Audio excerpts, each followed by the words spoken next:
மாற்றி அந்த மூலங்களை இல்லாமக்கணும். இப்ப இந்த உதாரணத்துல x-ஆக 2y சமன் 10 முதலாவது சமன்பாடு, இரண்டாவது சமன்பாடு 2x மறை 5y சமன் 2. அப்ப நாங்க இந்த எக்ஸின் மூலகத்தை சமன்படுத்துறதுக்கு நாங்க என்ன செய்யணும்?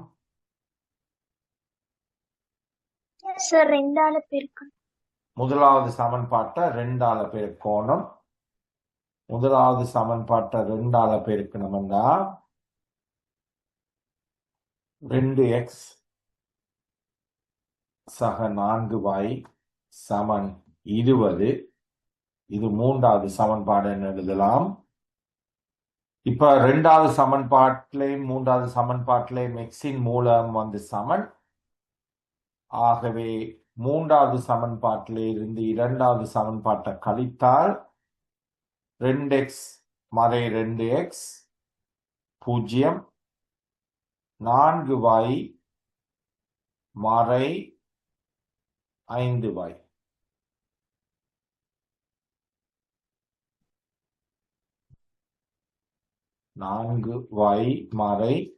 மறை 5y சமன் 20 மறை 2. மறைவை நேராகும் இல்லையா? மறையும் சேர்ந்தா நேர். ஆகவே 9y சமன் 18. y-இன் பெருமானம் 2. y2 நாங்க முதலாவது சமன்பாட்டில் பிரதியிட்டோம்னா y சமன் 2 முதலாவது சமன்பாட்டில் பிரதியிட்டா x சக 2 தர yக்கு பதிலாக 2 சமன் 10. ஆகவே x சமன் 10 மறை 2 தர 2 4 சமன்பாட்டுக்கு அங்கால போனா அது மறை 4ஆக மாறும். ஆகவே x சமன் 6. விளங்கிச்சாது? ஓகே. இது முதலாவது உதாரணம். நாங்க மூன்றாவது உதாரணத்தை இப்ப செய்து பார்ப்போம். மூன்றாவது உதாரணத்தின்படி 2m சக n சமன் 5. இது முதலாவது சமன்பாடு எடுத்துக்கொள்வோம். இரண்டாவது சமன்பாடு m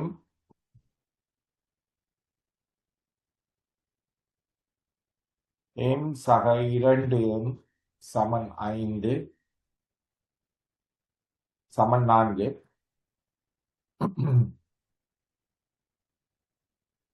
எம்மோ எண்ணின் மூலங்கள் சமன் இல்லை. அப்ப நாங்க முதல் என்ன செய்யணும்? மூலங்கள் சமன் இல்லைன்னா எம் அல்லது என் என்ற காரணிகளின் மூலங்களை சமன்படுத்தணும். அப்ப எம்மிட மூலகத்தை சமன்படுத்துறா முதலாவது சமன்பாட்டுல எம்மின் மூலகம் 2, இரண்டாவது சமன்பாட்டுல எம்மின் மூலகம் 1. அப்ப நாங்க என்ன செய்யணும்? அந்த எம்மின் மூலகத்தை சமன்படுத்துறதுக்கு இரண்டாவது சமன்பாட்டை 2ஆல பெருக்கணும் இல்லையா? இரண்டாவது சமன்பாட்டை 2ஆல பெருக்கினீங்கன்னா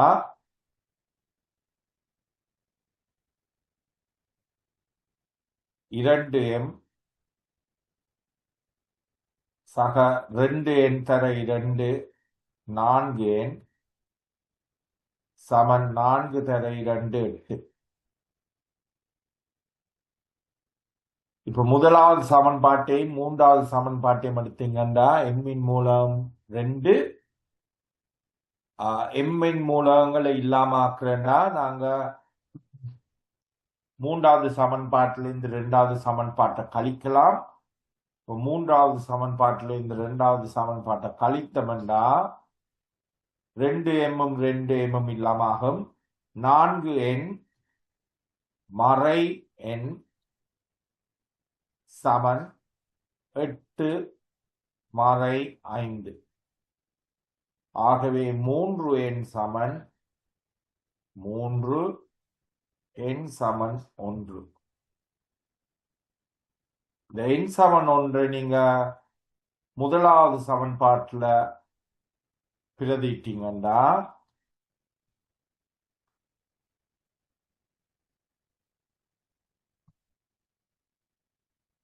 2m சக எண்ணுக்கு பதிலாக 1 சமன் 5, 2m சமன் 4, ஆகவே m சமன் 2.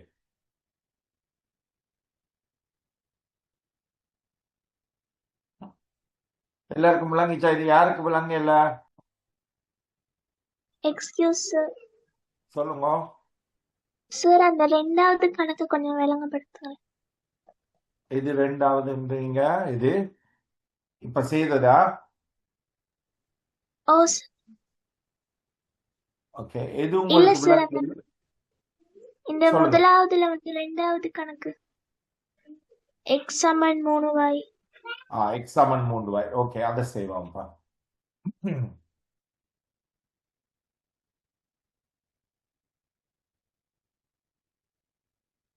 எக்ஸ் சமன் 3y, அது முதலாவது சமன்பாடு.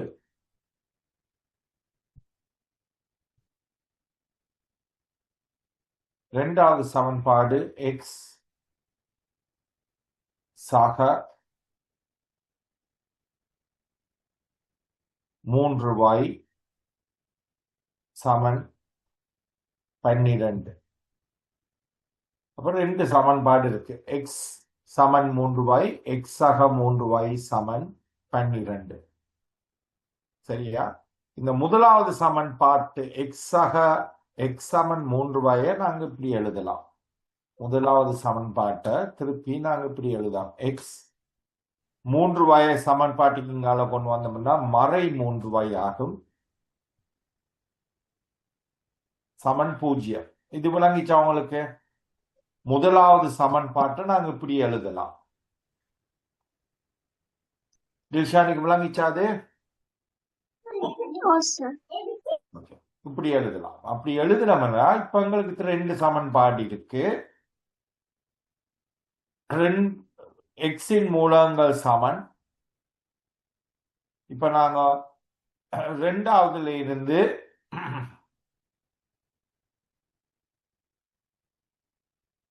ரெண்டாவது சமன்பாட்டில இருந்து முதலாவது சமன்பாட்டை கழிச்சோம்னா எக்ஸ் மறை எக்ஸ் எக்ஸ் 0 ஆகும். 3y கழிக்கிறோம் மறை, இங்கால இருக்கிறது மறை 3y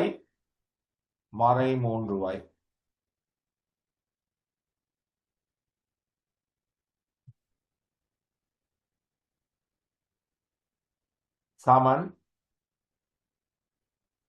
2ல இருந்து முதலாவது கழிக்கிறோம் 12 மறை 0.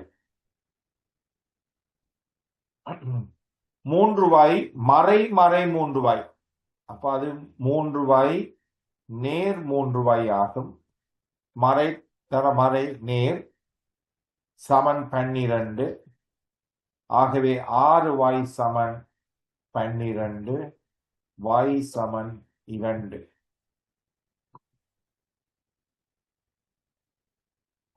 இந்த y சமன் 2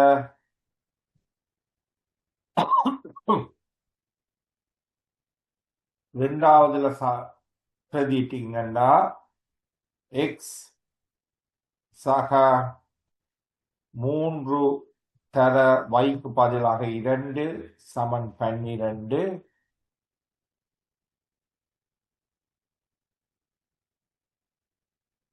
ஆகவே எக்ஸ் சமன் 12 சமன்பாட்டுக்கு அங்கால கொண்டு போனீங்கன்னா நேர் மறையாகும், மறை 6. ஆகவே எக்ஸ் சமன் 6. விளங்கிச்சாது?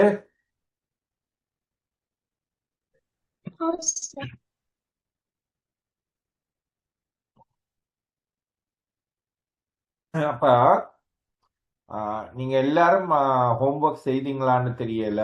எனக்கு இது இந்த 3 எக்ஸாம்பிள் விளங்கி இருந்தா இந்த உதாரணத்தை இப்ப எனக்கு செய்து காட்டுங்க. உதாரணம் 8 முடிஞ்சா செய்து. ஓகே, இதுல முதலாவது சமன்பாடு வந்து RX ஆக 5y சமன் 5. இரண்டாவது சமன்பாடு வந்து 9x மறை 4 சமன் 19. எக்ஸ் அல்லது y எக்ஸ் அல்லது yயின் மூலகங்களை சமன்படுத்தணும். இந்த மூலகத்தை இதன் எக்ஸ் சமன்படுத்துறதுக்கு நாங்க என்ன செய்யணும்? எக்ஸ் சமன்படுத்துறதுக்கு நாங்க என்ன செய்யணும்? சார் முதலாம் சமன்பாட்டை வந்து 9ஆலையும் இரண்டாம் சமன்பாட்டை வந்து 6ஆலையும் பெருக்கணும். சரியா? அப்ப 45 வரும். ஆகவே அந்த எக்ஸின் மூலகங்களை நாங்க இல்லாமக்கலாம். அப்போ முதலாவது சமன்பாட்டை 9ஆல பெருக்கணும்டா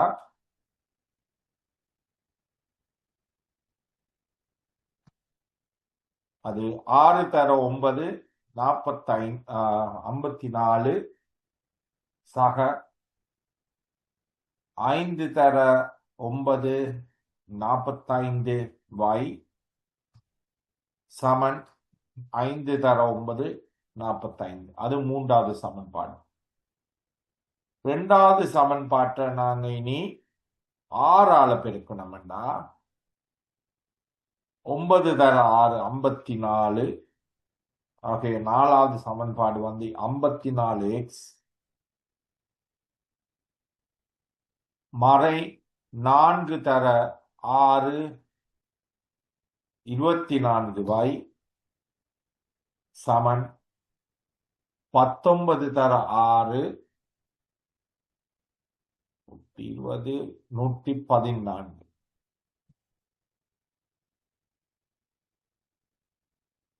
நான்காவது சமன்பாட்டில் இந்த மூன்றாவது சமன்பாட்டை கழித்தீங்கன்னா 54x மறை 54x எக்ஸ் இல்லாம போகும். மறை 24y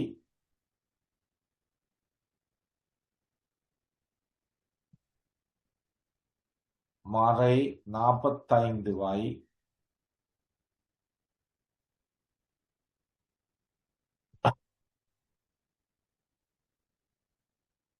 சமன் 114 மறை 45. அது மறை 69y சமன் 114 இருந்து 45 போன அவ்வளவு 69. ஆகவே y சமன் மறை 1 இல்லையா? 69 கீழ் மறை 69 மறை 1. இந்த y சமன் மறை 1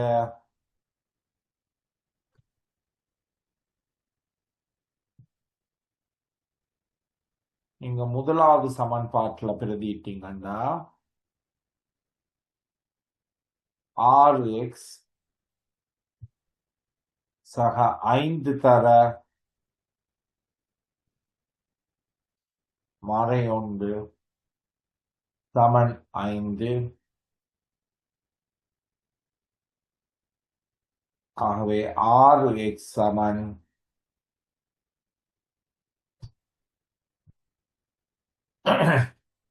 மறை 5 சமன்பாட்டுக்கு அங்கால கொண்டு போனீங்களா நேர் 5 ஆகும். சரி, விளங்கிச்சா இது?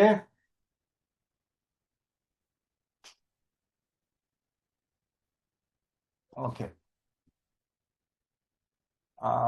நாங்க இந்த மற்ற 2 கேள்விகளுக்கு போகும் முதல் இந்த உதாரணத்தை எனக்கு ஒரு செய்து காட்டுங்க. இப்ப y சமன் 2 x சமன் 3 y சமன் 2 x சமன் 3. ஓகே,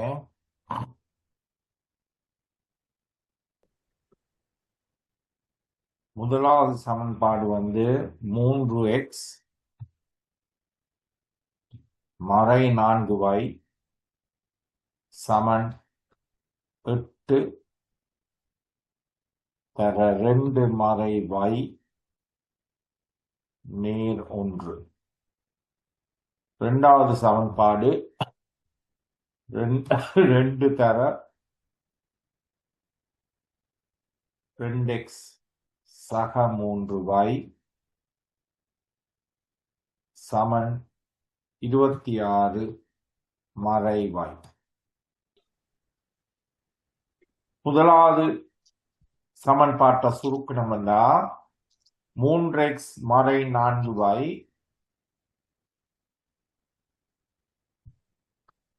சமன் 8 தர 2 16 மறை 8 தர மறை y 8 மறை 8y சக 1. இதை இன்னும் சுருக்கணும்னா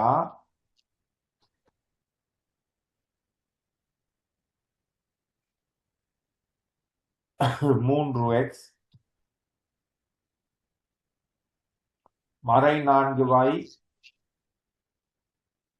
இந்த மறை 8y சமன்பாட்டுக்கு அங்கால வந்த நேர் 8y ஆகும். ஆகவே நேர் 8y மறை 4y நேர் 4y சமன் 16 மறை நேர் 1 17.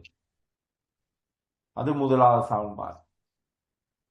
இரண்டாவது சமன்பாட்டை சுருக்கணும்னா 2 தர 2x 4x 2 தர 3y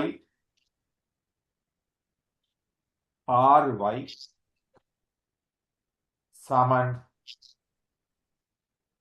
26 மறை y 2x 6x இந்த மறைவாய சமன்பாட்டுக்கு அங்கால வந்த நேர்வாய் ஆகும். ஆகவே அது வந்து 6y சக y 7y சமன் 26.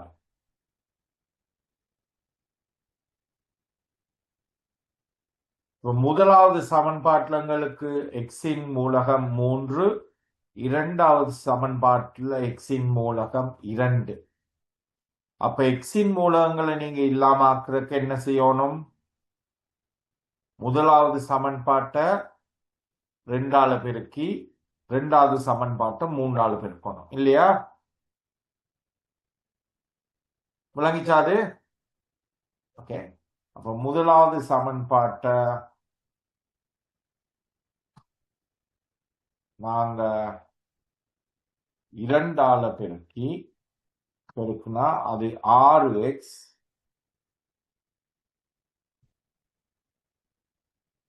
சார் ரெண்டாம் சமன்பாட்டுல வந்து 2 தர 2x வந்து 4x தானே சொல்லு. இரண்டாவது சமன்பாட்டுல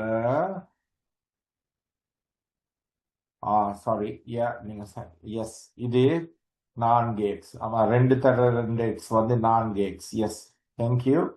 அப்ப 3x முதலாவது சமன்பாட்டுல 3x இரண்டாவது சமன்பாட்டுல 4x இருக்கு. அது ரெண்டையும் இல்லாம ஆக்குறதுக்கு 3x நாங்க 4ஆல பெருக்கணும். அப்பதான் எங்களுக்கு 12 கிடைக்கும். இப்போ முதலாவது சமன்பாட்டை 4ஆல பெருக்கினா 12x சக 4y 4ஆல பெருக்கினா 16y சமன் 17 4ஆல பெருக்கினா 68. இதே போல இரண்டாவது சமன்பாட்டை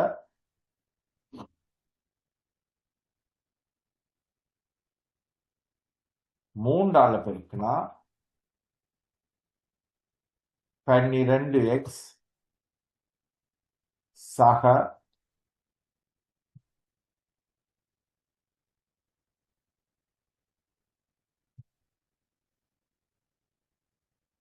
7 தர 3 21 சமன் 26 தர 3 78. இப்ப எங்களுக்கு 2 சமன்பாடு இருக்கு. அந்த 2 சமன்பாட்டிலையும் எக்ஸின் மூலங்கள் சமன். ஆகவே நாங்கள் 4ல இருந்து 3 கழித்தோம்னா எக்ஸ் 12x மறை 12x 0, 21y மறை 16y சமன் 78 மறை 68. ஆகவே 5y சமன் 10, y சமன் 2. y சமன் 2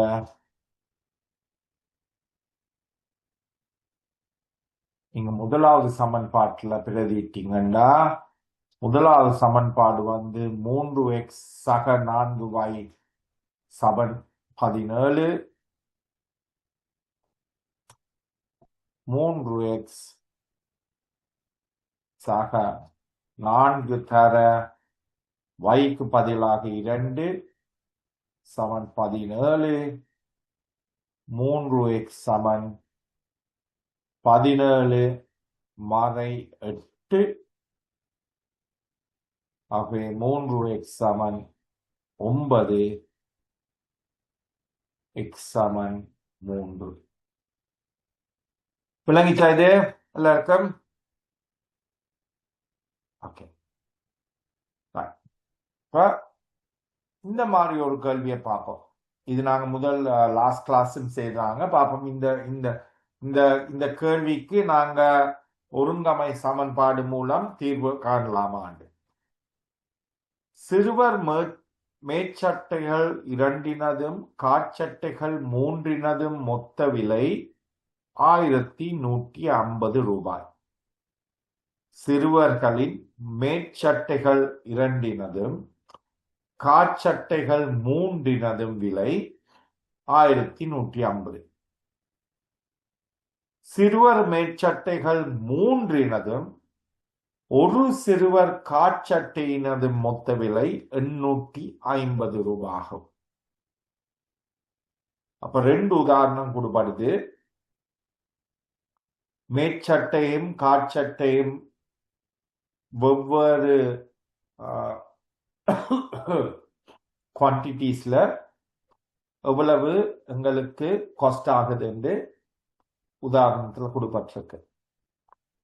ஒரு சிறுவர் மேற்சட்டையின் விலை x எனவும் ஒரு சிறுவர் காற்சட்டையின் விலை y எனவும் கொண்டு 2 ஒருங்கமை சமன்பாடுகளை உருவாக்கி ஒரு சிறுவர் மேற்சட்டையின் ஒரு சிறுவர் காற்சட்டையினும் விலையை காண்க.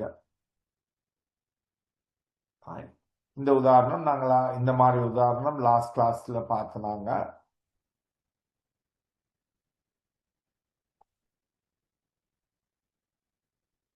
ஒருங்கமை சமன்பாடு எப்படி உருவாக்குறா, எக்ஸ் மேற்சட்டைகளின் விலை எக்ஸ் என்று கருத சொல்லியிருக்கு, காற்சட்டையின் விலை y என கருத சொல்லியிருக்கு.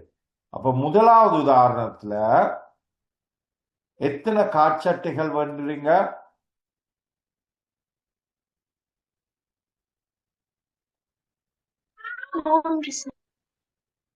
எத்தனை காற்சட்டைகள்? 3. எத்தனை மேற்சட்டைகள் வேண்டுறீங்க? 2. ஒரு மேற்சட்டையின் விலை என்னன்னு கணக்கிட சொல்லி இருக்கு எக்ஸ். அப்ப நீங்க 2 மேற்சட்டைகள் வேணும்னா 2 தர எக்ஸ் சக எத்தனை காற்சட்டைகள் வேண்டுறீங்க? 3. ஒரு காற்சட்டையின் விலை என்னவாக கணிக்கப்படுகிறது? y இல்லையா? அப்ப நீங்க 2 மேற்சட்டைகளும் 3 காற்சட்டைகளையும் வேண்ட நேரம் உங்களுக்கு ஆன மொத்த செலவு என்ன? 1150 ரூபாய். அப்ப இது முதலாவது ஒருங்கமை சமன்பாடு.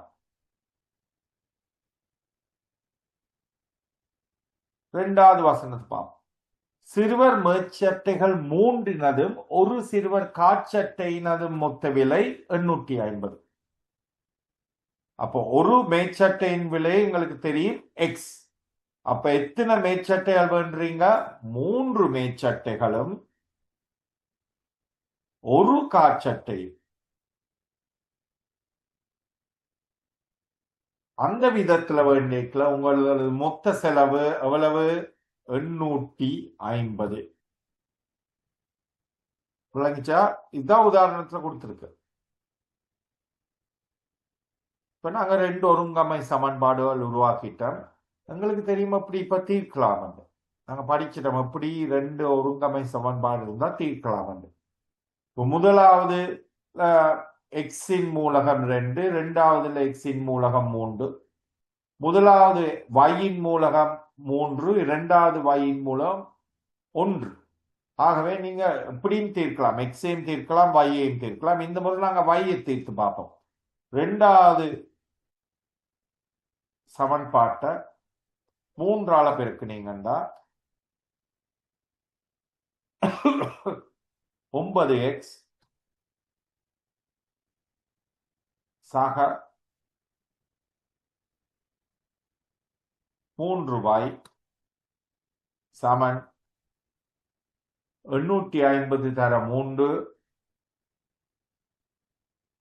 2550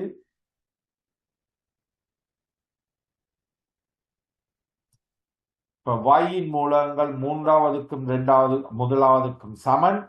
அப்ப மூன்றாவது சமன்பாட்டில இருந்து முதலாவது கழிச்சிங்கன்னா 9x மறை 2x 7x நேர் 3y மறை நேர் 3y மறை 3y 0 சமன் 2550 மறை 1150 1400 ரூபாய். ஆகவே எக்ஸ் சமன் 200 ரூபாய். இந்த எக்ஸ் சமன் 200 ரூபாய நீங்க முதலாவதுல எழுதிட்டீங்கன்னா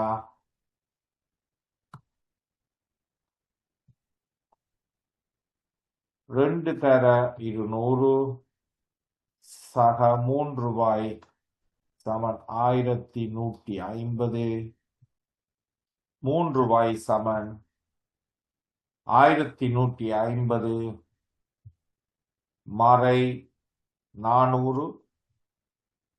ஆகவே y சமன்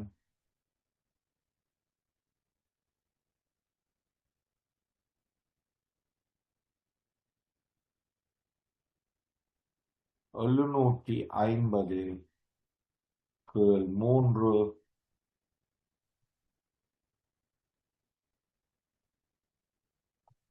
250 ரூபாய்.